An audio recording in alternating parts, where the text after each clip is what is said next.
Listen, we're in the Champions League. We're in the Champions League. Finishing top 3. We're in the Champions League. Where's Liverpool? Not there. Where's Chelsea? Not there. Where's Spurs? Not there. Oh my God! You're not going blood. What's going on, guys? Welcome back to United View. Hope everyone is doing very well. It's always funny watching that intro, isn't it, when it's going finish top 3. I thought this season, maybe not me. How's everybody doing? Welcome back to United View. We're back with another press conference reaction. This time, Manchester United versus Galatasaray in the Champions League in the group stage, match day 2. And we are back once again. Erik ten Hag, excuse me. Who am I? Owen, slap on the wrist. Erik ten Hag has been talking to the assembled media at Carrington ahead of tomorrow's Champions League clash. And it's an interesting one as well because with these Champions League games, particularly when you're playing on the Tuesday, I mean, you've got the press conference on the Monday. So Erik ten Hag doesn't have that long to have to wait to talk to the media. The journalists don't have that long to wait until to ask him questions and get responses from him. And we've got a wide range of questions today regarding, obviously, United's poor form, the return of Antony. He is going to be in contention for tomorrow's game as well. We'll speak about that. Also talking about Marcus Rashford's form. He was joined in the press conference by Rafael Varane. Easy for me to say. The Ghost, the Wraith, the Phantom. I'm a bit tired today, folks. I was up until like 7:30 this morning. In terms of all the way through the night. I had a wrestling event last night. Whoa! It went on till very, very, very late. So we are getting Owen on a few hours sleep. This is going to be tremendous to see how this one plays out. So we're strap in. Strap in. This is going to be a fun one. We do obviously, of course, as we always do. This is what separates it from any other press conference reaction that you're going to get here on YouTube as a Manchester United fan. You're going to not only get the reaction to what Erik ten Hag and Rafael Varane had to say, the analysis, but you're going to get the footage as well. We've got the footage of the answers from the Manchester United manager as well as the United centre-back too. So I hope everyone's doing good. As you file in, be sure to smash a like on the like button. Be sure to subscribe too. Bottom right-hand corner, remember you can also become a member. Join the UV Members Club. The link's in the video description. It's also the pinned comment in the live chat. You get your badges, you get your emojis, and you get your exclusive members-only content. You can also call in to the full-time view tomorrow after the game against Galatasaray. And look, we need to win. The Champions League's a funny thing, isn't it? You know, when you've got your first game in the Champions League is Bayern Munich away. Look, I don't think anyone expected us to win anyway. It was a result really that flattered us, 4-3, but it wasn't, it was not reflective, certainly. It was not reflective of the game. But they always say, so Alex Ferguson used to always say in the Champions League, win your home games, get a point from away from home, that will get you through. And that starts tomorrow against Galatasaray. And make no mistake, this ain't going to be easy. They've got good players, and we're not in the best of form either. So I'm morbidly curious to see how this one goes tomorrow, certainly. What are people saying in the live chat as well as people file in? Colin says, oh, we missed you. I was only gone for a morning. I was sleeping this morning. KG, I saw filed in. I woke up to a lovely message from Mr. the Comedian saying, I'm available to do a show this morning at like 8 o'clock. And I was asleep. So KG, if you're watching, well done this morning. I haven't seen it. I've been asleep, but well done. I'm sure, as KG always is, I'm sure it's full of recklessness as well. Let's get into the questions and let's get into the responses. As we mentioned, we've got the footage. So the first question was to Erik ten Hag, and it was about how's the team, how's the group been since Saturday. Of course, that very disappointing defeat against Crystal Palace at Old Trafford, 1-0, slamming shut any momentum seemingly that we had built up with 2 victories, one over Burnley, one over Palace in the Carabao Cup. So Erik ten Hag was asked about that. He was also asked about Antony. Of course, we knew he returned to training on Saturday. The question was also if he was going to be in contention for the game tomorrow. Here's what ten Hag had to say about both subjects. So, of course, we are disappointed about the result. Then you have to analyze the game, where the problems, and then you have to move forward, but also give solutions for the problems, clear. In terms of selection for tomorrow, will Antony be in consideration, and will any players be back? Antony will be in consideration, but yesterday was his first time back in team training. We have a final training, and then we make the decision. But he will be in consideration now. So Antony's going to be back in consideration. I can't lie, I'm slightly surprised that he's going to be back involved that quickly in terms of the team. I suppose the argument could be made, look, if he's training and he's not injured, then he's going to be available for selection. I don't think he starts or anything like that. I think he'd probably be on the bench. If anything, I'd be stunned if he started. I mean, again, he hasn't kicked a ball in terms of a competitive match since that Arsenal game before the international break. So I don't think he'll start. But the fact that he's in contention was somewhat surprising as well. As far as Erik ten Hag's first response, suggesting that how's the team and what's the reaction been to the result of the weekend, kind of a paint by numbers response, really. Disappointed with the result, analyse the match, see the problems, move forward, and give solutions for the problems. And I'd love to know what he thinks those solutions are. I mean, as mentioned, we're going to get into more detail about individual players as we go on, because he was asked about Marcus Rashford right at the end of the press conference. Actually, I was quite surprised in the little questions that were really, to be honest, it was a strange press conference because a lot of individual players weren't really spoken about that much. And again, it was right up until the end he was asked about Rashford. But as press conferences go, kind of taking a step back and thinking about it, when you've had, the worst start to a Premier League season ever as a Manchester United manager, and you've just lost to Crystal Palace at home in the Premier League, you must step into the presser thinking, this is going to be rough. This is going to be a rough one. And it kind of wasn't really. It was, it was some difficult questions, some challenging questions regarding sort of the team performance, but not as much as maybe I thought. We didn't get a Jadon Sancho question, which I was surprised about as well, because we kind of get one in every press conference. We didn't get about that. So it was, it was a strange one, realistically. I don't think it was as intense as maybe as I thought it was going to be. But indeed, Antony, as he mentioned, is available for selection. In addition to that, they're analysing the match, see the problems, and moving forward as well. Now, this was quite an interesting question from Simon Stone from the BBC, who said, are you struggling to get the answers this season? Are we seeing a lack of progress? Are you surprised to see a lack of progress from your Manchester United side? And actually, Erik ten Hag kind of pushed back on the idea that there was a lack of progress. He didn't see it like that. Here's what he had to say. I think I don't agree with that. I think the team is moving forward. But we have to make adjustments as well. Like, you don't have a fullback on the left side, and you have to change, and we did. There were shortages in our game, definitely, but I think also there were very positive points in. But at the end of the day, it's only about result, and we didn't get the result what we are looking for. We didn't get the result. What's the demand? And of course, that is very disappointing. Yeah, I was glad that he kind of added that bit on at the end when he was saying about it, but it's about results, because this is kind of what Cam was saying last night, and I push back at this point when it comes to all this. When he's saying, look, his point is that if you look at the game against Palace, that there were positives out of the game. The build-up play was okay, and for the first 20 minutes we looked okay. But I don't know about you, I'm tired of good 20 minutes. I'm tired of good 25 minutes. I'm tired of coming out of a game and going, well, he played all right, actually. We started the game pretty well, and we had some chances, and it didn't go in, and then we conceded that gosh darn first goal, and then we didn't react to it, and our heads went down.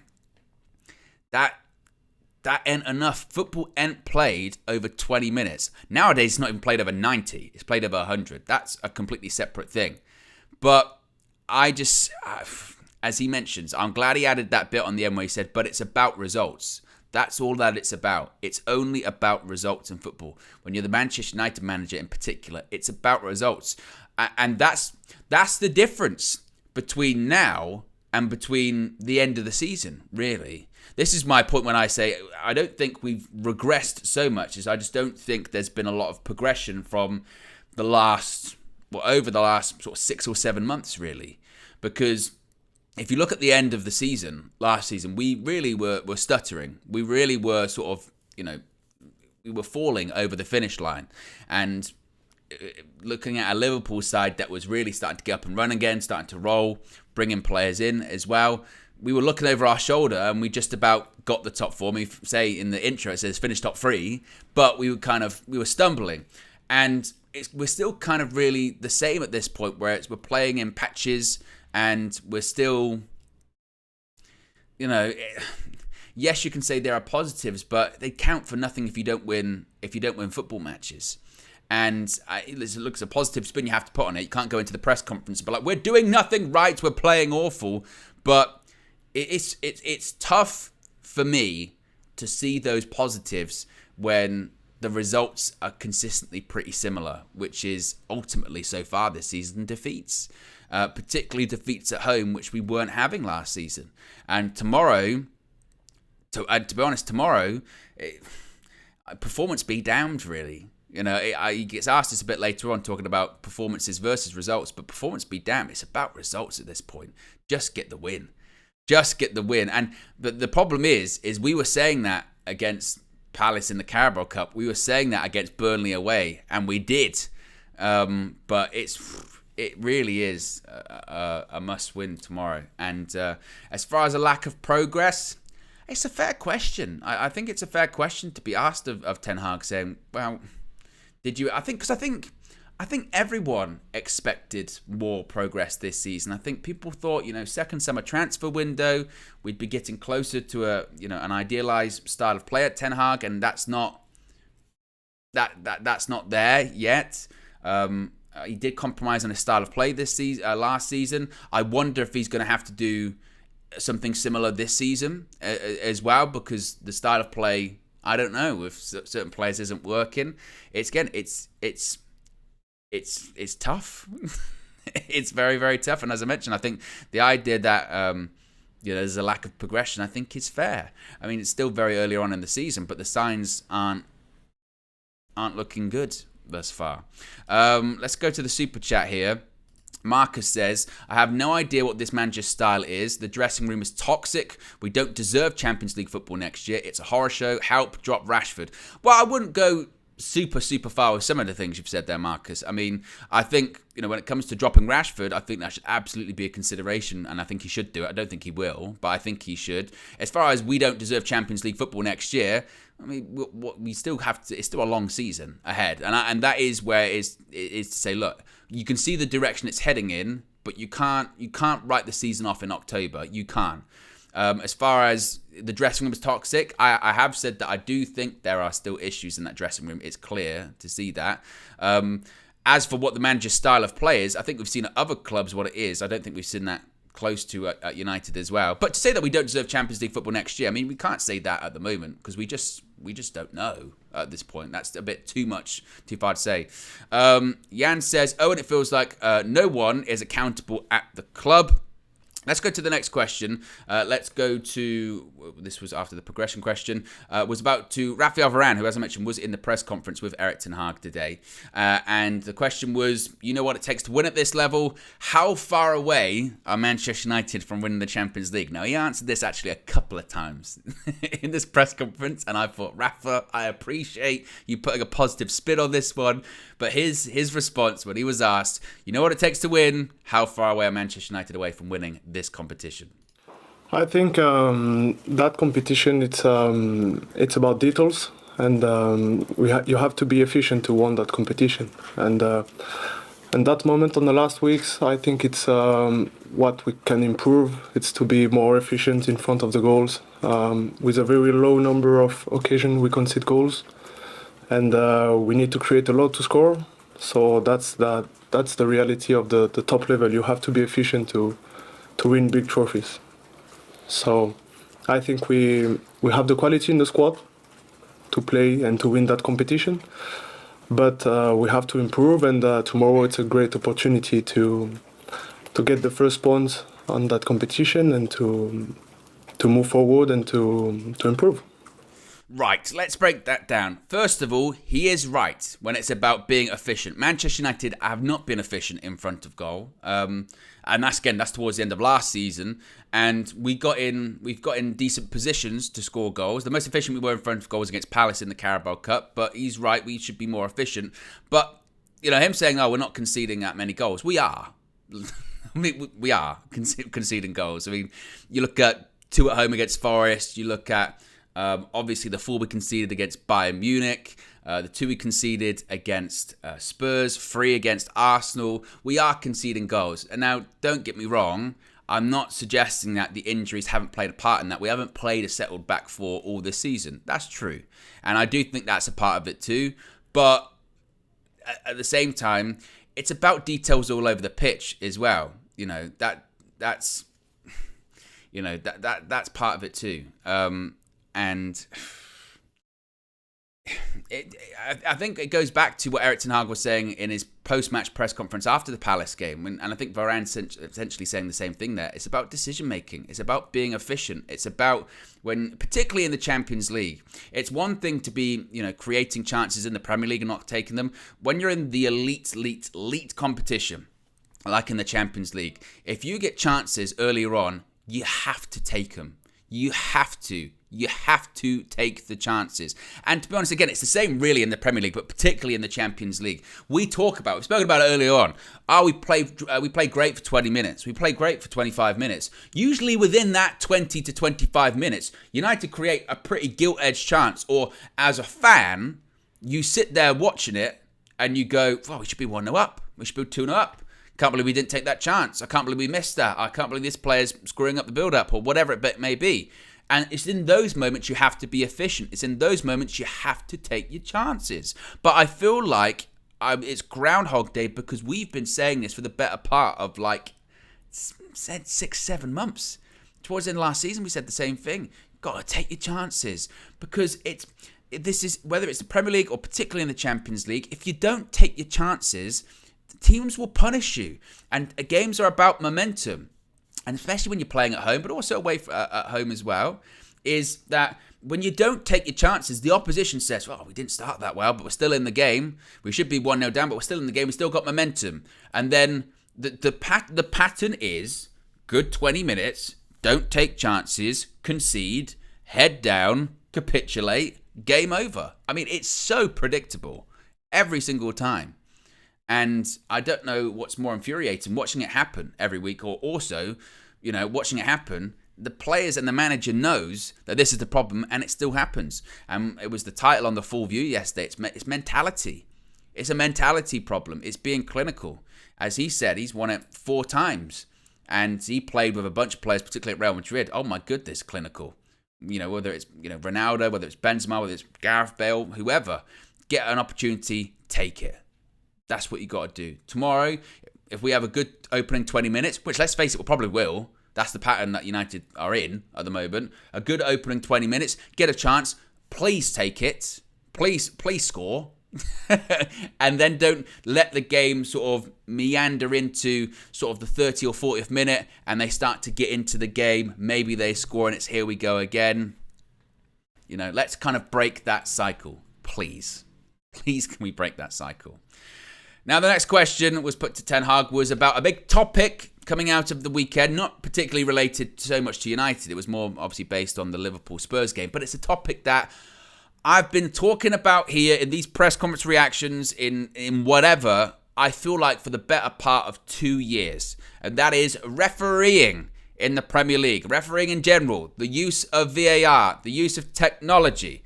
Ten Hag was asked about it. He was asked about, obviously, there's a lot of focus on VAR, a lot of focus on the refereeing decisions at the weekend. Obviously, United have had their frustrations with referees and VAR this season as well. What is his thoughts on the needs for better standards, greater transparency? Ten Hag said this about refereeing. Well, I'm not so often give comment on refereeing because they do what they have to do, and of course the standards has to be high, and it's a part of the game. So at this season, I think one time I mentioned it, and I'm still behind it because it was really in our disadvantage in that moment. But for the rest, no. Of course, you can expect, we can expect, the teams can expect, the fans can all expect, and that it has to be a high standard. So it should be because it's Premier League. But I think, and I'm sure, they do what they can, and they are very professional, and so they will give their best, and I trust them. And then in terms of team news, can you give us confirmation that Lissandro will be undergoing the second operation? And is there any people returning back into team training? I can confirm, yeah.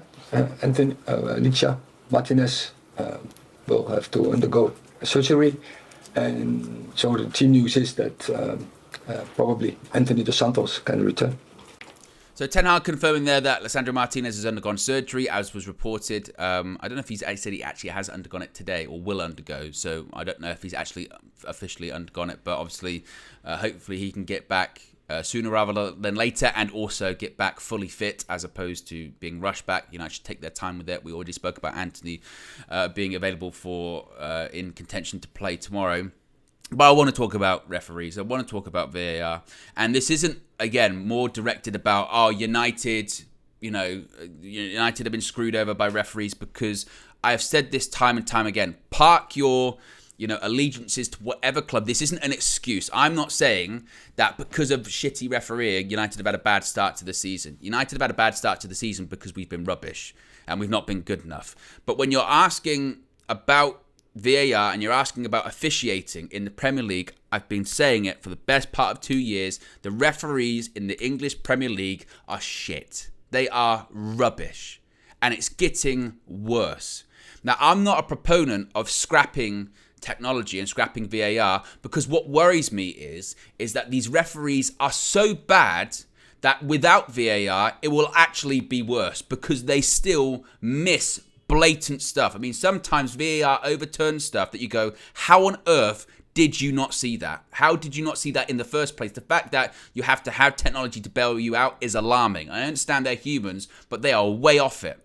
And it still to this day baffles me, as a football fan, baffles me how you can see an incident happen live and you can then get multiple looks at it, multiple replays. There is a committee of like 4 or 5 people looking at the same thing, talking to each other, and still get it wrong.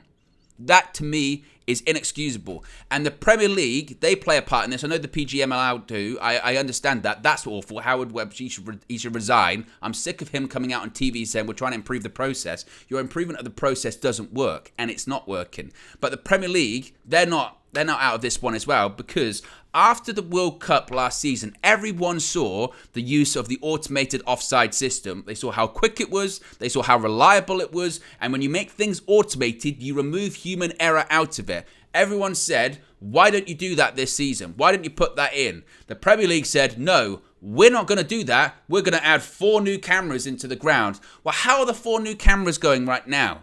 Because we've still seen again and again and again them get offsides wrong. And I'm sick of people saying to me, well, like with the Garnacho thing against Arsenal. And Ten Hag said, I don't think that's offside. And they said, well, they draw the lines can't be wrong. They've shown the lines can be wrong. They've shown that still, with the use of technology, they can get it wrong. It happened to Liverpool at the weekend because they were messing around with, I thought that was complete. I thought the decision on the pitch said goal, so I said check complete, even though it wasn't. But when the game carried on and it wasn't from a kickoff, wouldn't you say to yourself, wait a minute, I thought you said it was a goal. Wouldn't you talk to the people? We saw last season with Arsenal, I think it was against Brentford at the Emirates. They didn't draw the lines, or they forgot to draw the lines. You've now got stories about them saying, well, they're overworked because they were refereeing in the United Arab Emirates. And we're now in a situation where actually clubs are tied to countries at this point. So how is that not a conflict of interest? You don't have referees from certain locations or support certain teams referee in the Premier League, but you're happy to allow them to referee in countries that own football clubs in the Premier League. How is that not a conflict of interest? So we've been saying time and time again, VAR and technology in football for refereeing, it's not a bad thing if you use it properly and you know how to use it. It's clear those people that use it don't know how to use it. It's clear there is no consistency. The rules get changed every 5 minutes and they don't know how to apply the rules. One thing's a handball one week, one thing isn't. One thing's offside, one thing isn't. They come out and apologise after the game. They want to mock Manchester United for releasing statements. What about their statements? We got that wrong. Sorry. Well, great. Can I have the points back? No, you can't. And again, I'm not a Liverpool fan, but I watched that at the weekend. I thought, not even the offside, the refereeing in that game was just a disgrace. It really was. I mean, Jota got sent off, but the first one, the guy trips up over himself. And this is it's not as if like, oh, and I don't even subscribe to the people when they say, well, these things balance themselves out, because they don't. Like, they don't balance themselves out. At the very least you expect is to go onto the football pitch and expect things to be fair. And it's funny that people then go, yeah, Man United for years got decisions. But even as United fans, I think United fans would sit back and go, when the decisions were wrong, go, that's ridiculous, it's poor refereeing. You know, and if you're a sane United fan, you would realise at the time that will come back around. You know, and if that's worrying, because if they can get that wrong, they could get anything wrong. I've said time and time again, they should be getting the best. We get the best coaches, the best players from around the world to come into the Premier League. And for whatever reason, we don't do that with referees. I don't know why. And it's getting worse. It is getting worse. I'm not for scrapping technology. I'm in favour of automating it even more, taking it out of their hands. Unless you can automate things, don't bother, because the referees aren't up to stuff. And it's poor. It's embarrassing. And as I mentioned, I don't say get rid of VAR, because the referees are awful without it. Some of the things they miss is shocking. And it's, like I said, it's infuriating. It worries me. It worries me at this point that as a fan, you could see a handball or you could see a foul or whatever, and you go, that is a penalty, or that is a free kick, that is a red card. And you have no idea what's going to happen. No idea. I mean, for instance, a great example was the handball that got given for Arsenal in the North London derby with Romero. That handball is exactly the same as the Garnacho one against Romero at the Tottenham Hotspur Stadium. That's not given. No apology for that one. Nothing. There's no consistency. There's no consistency. And if anything, I'm happy that people are talking about it now, but it annoys me that people are suddenly just kind of realising, oh, is the refereeing not good in the Premier League? It's not been good for ages. And it's just poor. And it feels like, doesn't it, that there is just this sort of secret society involved with refereeing too, in the sense of you don't hear any of the communication. They occasionally do those VAR shows on Sky. Yet in every other sport where there's technology or there's reviews or anything like that, whether it's cricket, whether it's tennis, whether it's the NFL, whether it's rugby, you hear everything live straight away. We're going to this camera. What can you hear? We're going to this one. Check this. We're going to that one. Check that. They don't do that. You don't hear anything. All you hear is they're checking. Check complete, or okay, send them to the screen. You hear nothing, and it makes you wonder why, because it makes you wonder, if that happened on Sunday, what else do they miss? What else do they miss, and what else do they just go, oh, check complete, let's just move on? It's not good enough. It's rubbish. Got another super chat here from Matifalu. Says 5 out of 9 losses. You watch that press and you would think everything is fine. There's an acceptance of poor standards at United. We analyse and improve after every game. Sounds like the Ollie days of we go again. Let's go to the next question, because I know I've gone on a massive rant about refereeing and VAR. But as I said, and again, that is, make no mistake, that is nothing to do with Man United's start to the season. That is just my view on refereeing and VAR in general. And I've never strayed away from that. It's rubbish. It's awful in the Premier League. The officiating standards in the Premier League are shocking. And they've been shocking for a really long time. Next question was to Raphael Varane. And once again, he was asked, you've won the Champions League 4 times. Is this side good enough to win the Champions League? Yes, I think so. I think the quality is in the squad. As I said, that competition is difficult. You have to take care about every details. But yeah, we have a team with quality, with good mentality, and yeah, we have to make some improvements. It's not the start of the season we expected, but I still believe we have the quality enough to compete with the best team in the world. He still believes. I mean, can Man United win the Champions League? Look, I mean, it's a difficult one. What are you supposed to say? In fairness, like, I get it. Like, what are you supposed to say? No?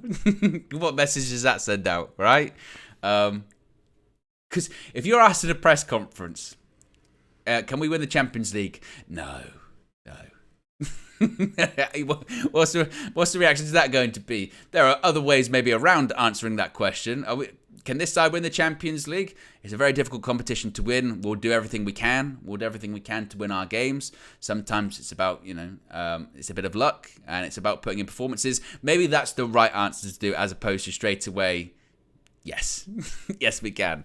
I think, but look, at the end of the day, he's also doing a press conference in not his native language. And I always think people sometimes do overlook that when sort of foreign managers or foreign players speak in these press conferences. They're speaking in not their mother tongue, and they're just sitting there thinking, let's just get through the question. Let's just get through.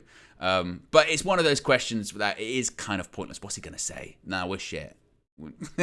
we're not going to win the Champions League. Again, maybe the better answer is to say, from my experience, it's very difficult. It's a very difficult competition to win. You have to put in a lot of work. You have to have a bit of luck. But that's what we're going to try and achieve. Maybe that's the better question. But you never say never. We've seen poor sides win the Champions League. Look, when Chelsea won it, they finished. What did they finish? 5th that season in the Premier League. So look, anything can happen. You never know. But I feel like we might be not the favourites to win the Champions League this season. Call me crazy, hot take, but not sure. Well, as William says in the chat there, one game at a time. Next questions were from our very own Flex. He asked first Raphael Varane about working with some of the younger players that have emerged this season, as well as he asked Erik ten Hag about how difficult it is to get senior players out of a bad run. Is it better to take them out the side, or is it better to try and get them to play through the bad form that they're in? Here's Flex's questions and the responses to them.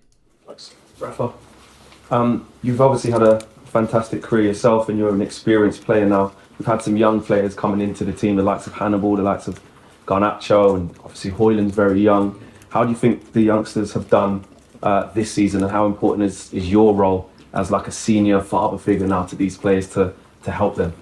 Yeah, I think they are doing well. They bring energy in the team.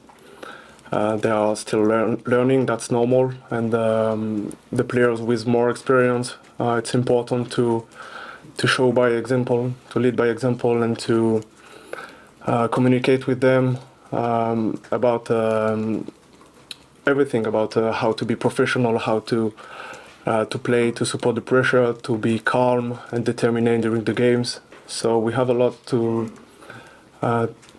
do, and as a leader we have to show them and to talk with them. So that's what we try to do, and hopefully they can bring talent and passion on the pitch. So that will be very helpful for this season, and there is a lot of talents, young talents on that club. So hopefully they can improve the squad. And Erik, to the more senior players now, how difficult is it to get senior players out of maybe a bad run? So if it's younger players, maybe you can take them out of the team. When it's more senior players who are maybe the form is off, is it better to make them play through it, or is it better to take them out of the firing line? How do you balance that? You have to deal with it, and experienced players, they know how to deal with it. It is not the first time that we are in such situation, that the players who you now mentioned are in this situation, because that is a career. It's not only highlights, and it's say the journey, and the journey will go with humps, with bumps, gaps will be in between, and now it's about the character as an individual, character as a team, what you have to show, how to get out.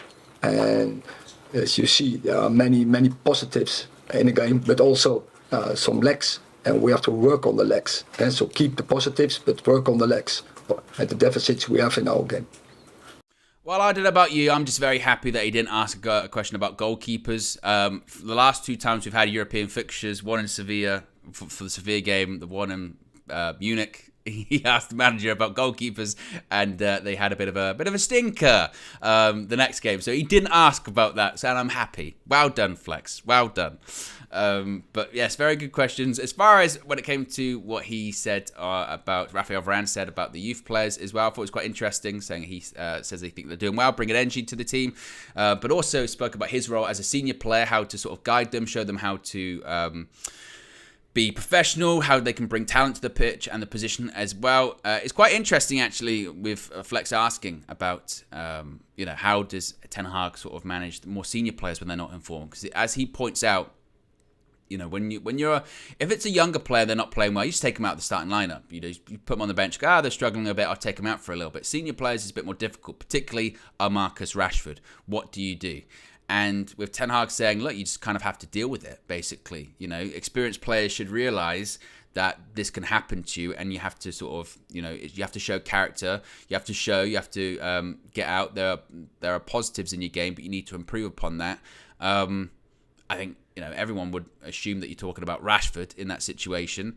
He didn't really say, to be fair, about whether or not he was going to drop him or not. I still expect him to start him tomorrow, even though I would drop him. I just don't think he's in the right frame of mind. But I think, when he was describing, saying it's about character, that's when I looked at Marcus Rashford and I'm going, well, I'm not sure you're particularly showing that. The biggest concern for me with Rashford this season, obviously it's his performances, but it's also his body language when he's not playing well. Early on in the game, you'll see Rashford throw his hands up in there going, or see him sort of, jogging around or head down, like we saw a couple of seasons ago. And that's when, again, you have to show character. And I don't think he's really been showing that much. But, he didn't really answer the question as to whether or not he'd drop him or play him through the bad form or anything like that. So I think Rashford will start tomorrow. There was a question asked about Antony and about if there was with bringing Antony back, was Ten Hag worried about the message that would send to possible victims? Does that worry you? Ten Hag said, quote, Antony cooperated fully and it came out. He's not been charged and that was it. Again, when it comes to any sort of statements or any updates on the sort of status of that, we'll let you know. We've always said that when the club speaks, we'll speak on it. As of right now, as he said about Antony, he's going to be available for tomorrow. He's back in training. And if there are any updates from the sort of the legal point of view, we'll let you know in future videos like we have done so far with these situations. The next question was about, which kind of went back to what I was talking about earlier, about what's more important, the performances or the results. And here's what Ten Hag had to say when he was asked about which one was more important. As I said previously, top football is always about result. But if the execution is not right, if the process is not right, you don't go to win. So, both. Both are important, but to be honest, the result's the most important thing tomorrow. I know that we're looking for performances and all that kind of stuff, but it really, the win is most important. I don't know about you, but if we come out of tomorrow's game and we've lost, but we played really well, nobody will care. Nobody will give a shit. And it was what we were chatting about after that Palace game in the Carabao Cup. Yeah, it was great. Great result, great performance. But then if you lose in the Premier League the next game at home, no one cared. Already, no one cares about that Carabao Cup result. Does anyone? Does it really count for anything? We're through to the next round. It's about results. This was meant to be the period of time that we're picking up results. We've now got to essentially start over again and get that momentum back because we've suddenly lost that momentum once again. So it's really about results at the moment, and then I hope that performances will come. That's what it was like towards the end of last season, and that's the kind of the space that we find ourselves in again, where it's just about results, particularly in the Champions League when you've lost your first game as well. So both are important, but the results are the most important at the moment. This was an interesting question, actually. It was asked actually from some Turkish media that was there. Of course, we're playing aside from Turkey and Galatasaray. And they were asked about Bayern Dia, United's goalkeeping signing over the summer. The question was, do you plan to give him any chance to start anytime soon? Some people, myself actually included a little bit, were surprised not to see him start in the Carabao Cup. I was surprised to see Andre Onana start in that one. I thought, considering that's kind of the competition where maybe Ten Hag might switch the goalkeepers around. We know that Bayern is going to have to play most likely in January when Onana's at the AFCON as well. So was an assumption that he'd get some game time to start betting himself in a little bit. So the question was, why wasn't he involved in that? And are we going to see him play anytime soon? You will see. But we chose against Crystal Palace in the League Cup to play Andre because both came new in and both have to adapt to the English standard, and so that's why we prefer Andre to play in that game. It was important for him and to use every game in this moment. But also we have to progress Altia. That's clear, and he makes a very good impression in training. He's really developing, progressing, so we are very happy with it, and we are convinced we have the two right goalkeepers in our squad to do the job for us. I was quite surprised by seeing some people on social media that were suggesting that Ten Hag had said that Bayern was going to make his debut tomorrow. He won't. I mean, I'd be quite surprised, considering the importance of the game, not just in terms of the reaction to the result of the weekend, but in addition to that, the importance of picking up the win, because it's a Champions League game. We've lost our first one. Andre Onana will start at Old Trafford. No doubt about it. I mean, if the next time we play Bayern Munich, perhaps, maybe Bayern might start that one, maybe. Because by that point, maybe United might have already got out of the group, but Bayern might have won all their games, so we definitely can't get the first spot. So maybe that's when Ten Hag might decide to play him. But some people really, I thought, misinterpreted that when he said, you will see if you'll play tomorrow. They went, does that mean he's going to start? No, it's not the time. Really, not the time to get him minutes. Tomorrow's way too important. Not to say that he's terrible rubbish. We don't know, but no, it's not the right time to do that. The penultimate question was focused again on Galatasaray, the opponents tomorrow, talking about important players that they've got. They've got obviously Icardi, Zaha. Obviously, Zaha knows the Premier League, knows Manchester United very well. He used to play for Manchester United. You forget about that. You forget about that back in the David Moyes era for that season. So the question was asked, have you got defensive strategies for those players? And Ten Hag was quick to point out it's not just those two to be worried about. Absolutely, we know that, but it's not only Zaha and Icardi, because also Dries Mertens, if Hakim Ziyech is available, if Tete.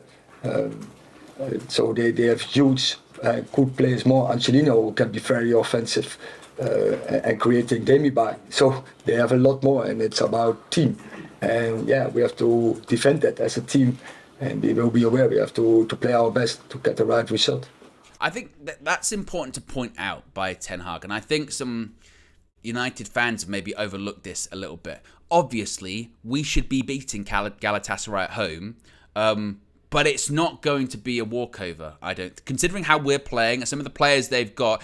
And it's the Champions League. Good players play in the Champions League. Good teams play in the Champions League. It is not going to be easy, particularly with how we play tomorrow. And that's why I say it's about getting results. Obviously, Zaha, who is a very, very, very good player. I was, to be honest, quite surprised to see him go to Galatasaray in particular. I thought of all of the clubs he could have gone to, that one was a bit of an odd choice.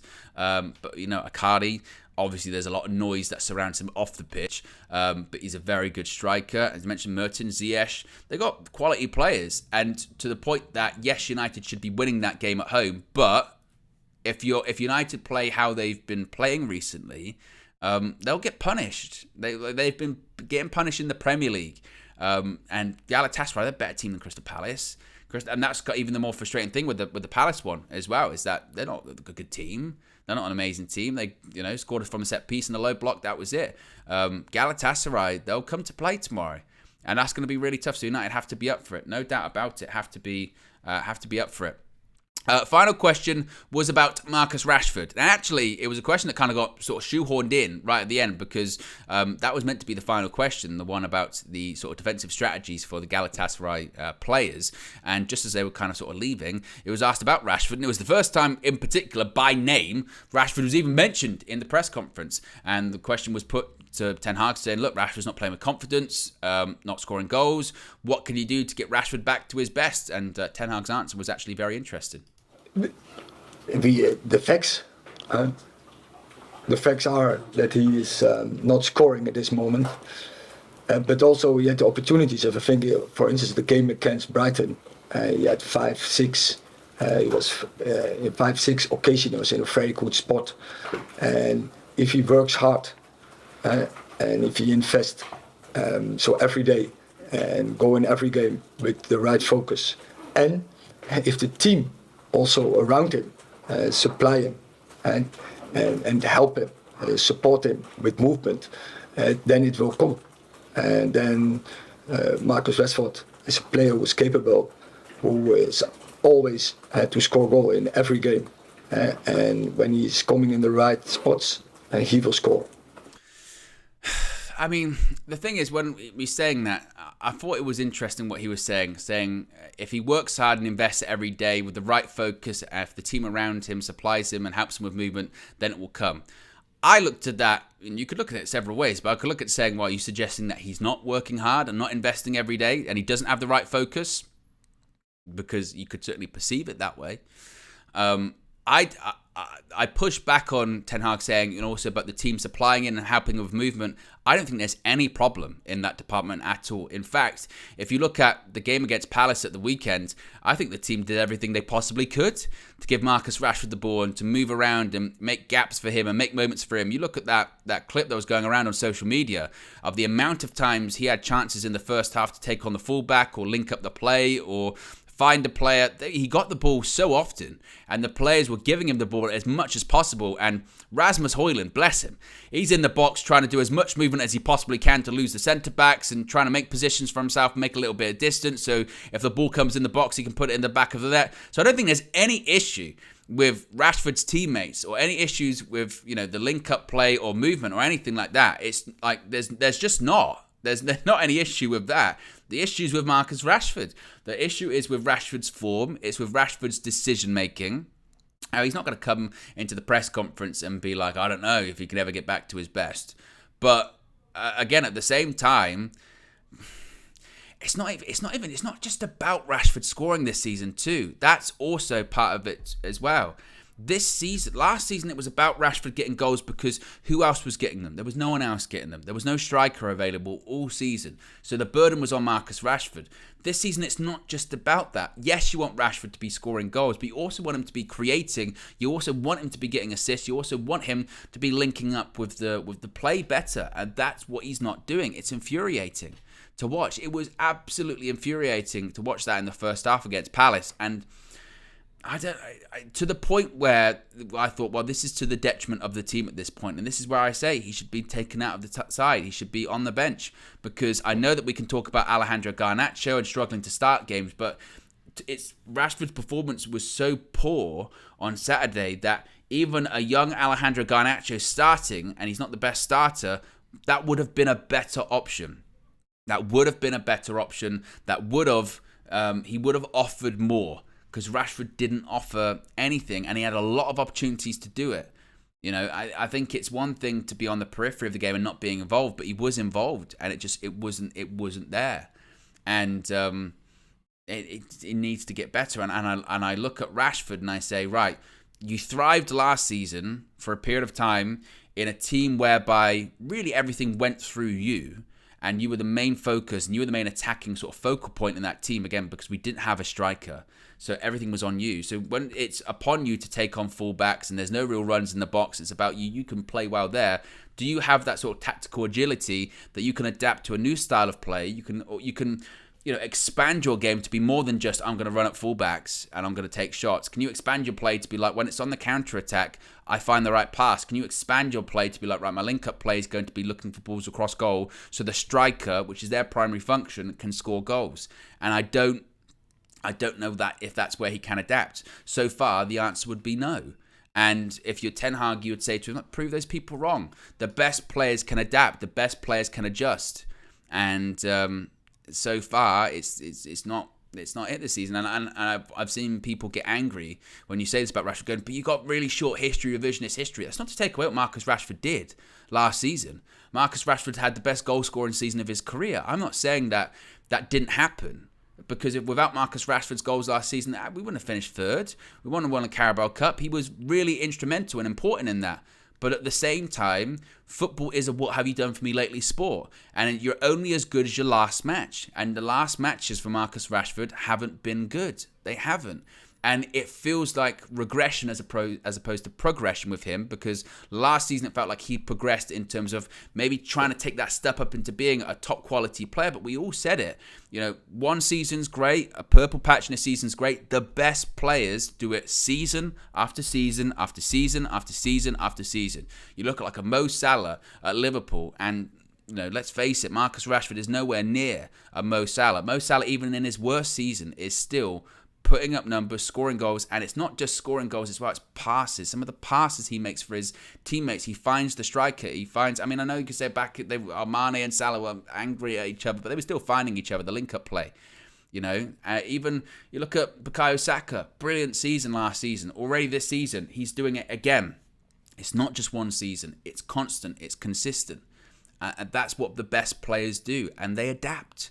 They change. If the manager brings in a new striker to play with or a new player to play with, it's about how do I make sure I get the best out of my game, but I also get the best out of my teammates' game. I use the analogy all the time. When Robin van Persie was signed by Manchester United, Sir Alex Ferguson said, forget what everyone else is doing. Your function now, get the ball to Robin van Persie.